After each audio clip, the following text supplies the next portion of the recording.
Bon matin, bienvenue à la dernière de cette semaine du vrai négociateur. On devait l'avoir mercredi, on devait l'avoir jeudi, mais là on l'a ce matin parce qu'il est devant le palais de justice à Montréal.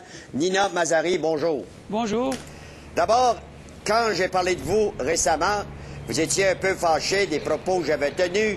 Je rapportais que des médias avaient laissé entendre qu'au moment où le verdict est tombé, vous aviez fait des déclarations. Vous m'avez appelé après l'émission mercredi pour me dire, M. Poirier, je n'ai jamais voulu insulter les 12 jurés, les 10 femmes et les 2 hommes qui ont rendu ce verdict. J'avais tenu des propos sur l'ensemble de l'enquête. Est-ce que vous maintenez ça aujourd'hui?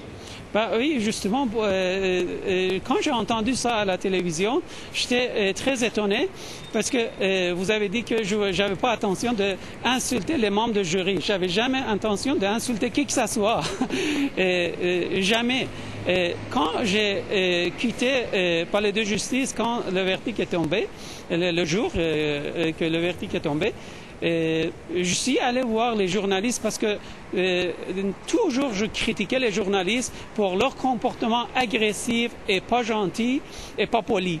Pendant le procès, ils étaient très très gentils, très civilisés et ça m'a touché beaucoup. Quand tout est terminé, j'étais allé voir mon avocat et après, je suis allé voir les journalistes. Je ne voulais pas donner entrevue et je voyais qu'ils étaient dans un coin au palais de justice, là qu'ils devraient aller. Et je suis allé vers eux. Pour les remercier, pour dire que j'appréciais beaucoup leur présence et leur comportement et leur gentillesse. Et après, je suis parti. Et ils couraient d'après moi, ils tiraient des questions de à gauche à droite et ils posaient toutes sortes de questions que j'ai jamais répondu à leurs questions. Et la seule chose que j'ai dit comme d'habitude, comme ça fait déjà 3 ans que je vis une vie de torture pénible, chaque jour, chaque minute, chaque semaine était difficile et c'est une situation triste et ridicule. C'est ça que j'ai dit et j'ai dit ça pas juste cette journée-là. Ça fait déjà 3 ans que je répète ça et aujourd'hui je répète ça et cette parole n'est pas adressée à une personne, à qui que ce soit. Je parle de cette situation et c'est ça que j'ai dit. Ça ne s'adressait pas aux 10 femmes et 2 hommes qui ont délibéré pendant 2 jours et qui ont entendu votre procès. Exactement, c'est ce que j'ai dit. Et j'avais pas intention d'insulter qui que ce soit les membres du jury, et j'ai jamais insulté qui que ce soit. Et ça, c'était pas question d'insulter, c'était juste question d'expliquer la situation. J'ai dit que c'est une situation triste et ridicule, que ça fait déjà 3 ans. C'est pas. Écoutez, ce dossier-là avait 2 parties. Une partie qui était la période que je me présentais tout seul, moi-même. Et après, à partir d'un moment, j'ai donné ce dossier-là à un avocat. Bon, justement, et à partir du moment que j'ai donné ce dossier à mon avocat, depuis, j'ai pas dit même un mot sur cette affaire-là. J'ai laissé ça à lui de faire tout ce qu'il faut. Et cette période-là n'est pas terminée encore. Et à ce moment-là, j'ai jamais parlé de cette période-là, deuxième période que j'ai donné ce dossier à un avocat. Et à ce moment-là, c'est ce que j'ai dit, c'était juste expliquer ma situation. M. Mazzari, vous venez de m'ouvrir une porte, parler de votre avocat. Il y a beaucoup de gens qui se posent des questions. Comment se fait-il que vous avez eu droit à l'aide juridique? Ben, c'est ça que j'ai demandé. Ils ont vérifié tout, ils ont vu que je suis éligible d'avoir ça et ils m'ont donné avocat. Bon. Et moi, je ne connais pas les règlements, je ne sais pas comment ça fonctionne. Vous n'avez pas de revenus autres que du bien-être social? Ben, j'ai pas de revenus. Vous n'avez pas de revenus. Oui. Et c'est pour ça que vous avez droit à l'aide juridique.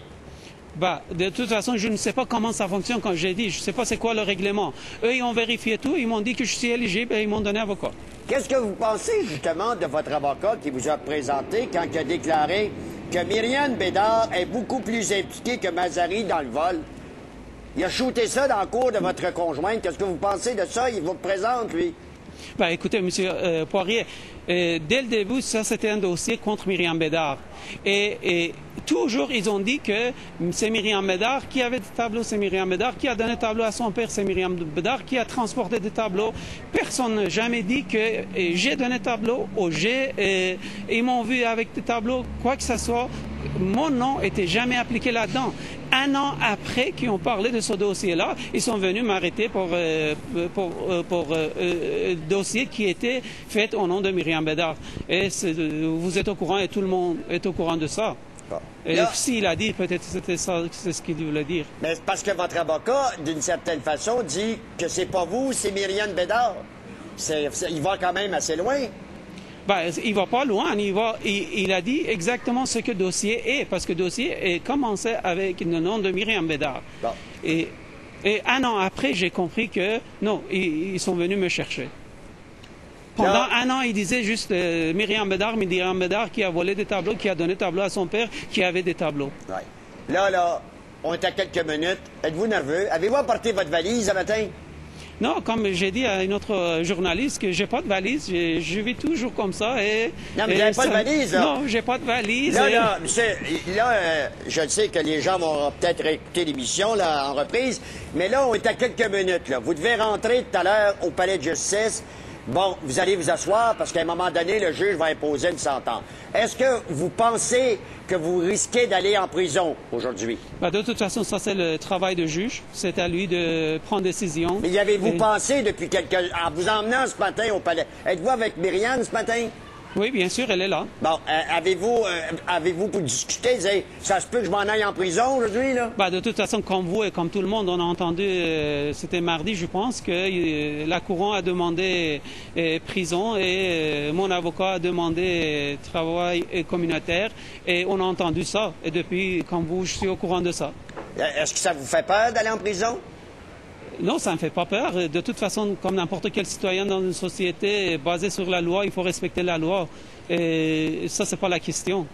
Est-ce que vous pensez que le juge peut vous demander certaines choses avant de prononcer la sentence ce matin? Parce qu'on se rappellera que la couronne avait dit, si on remettait certains tableaux, puis on dédommageait la personne, je ne demanderais pas de prison. Ça a été dit au départ, lorsqu'il y a eu, avant que les représentations sur sentence aient lieu. Ben, ça, vous savez, M. Poirier, on va laisser ça entre les avocats. Comme j'ai dit, j'ai laissé ce dossier dans les mains d'un avocat et je le laisserai de faire son travail. Bon. Alors là, dans votre cas, ça ne vous dérange pas ce matin? Vous n'êtes pas nerveux? Non, non, pas du tout. Je suis comme d'habitude. Parce que la cause va en appel au niveau du verdict. Est-ce que vous avez l'intention d'aller en appel également? Tout dépendra de la sentence, au niveau de la sentence? Ben, de toute façon, comme je vous avais dit, ça c'est le travail de mon avocat. Oui, c'est à lui de me guider, de me donner des conseils, de m'expliquer la situation, de me dire qu'est-ce qu'il faut faire et comment il faut faire. Donc, vous n'avez pas apporté de valise, même si vous allez en prison, vous êtes capable de rentrer de même? Et j'ai absolument rien. Comme vous me voyez. Merci, M. Mazary. Merci beaucoup, M. Poirier. Au revoir. Merci. Imam Mazary va recevoir sa sentence vers les 9h30 ce matin. Les gens qui vont regarder l'émission, c'est sûr et certain que la sentence sera connue. La couronne demande 12 mois à 18 mois ferme au niveau de la sentence au juge. La défense demande à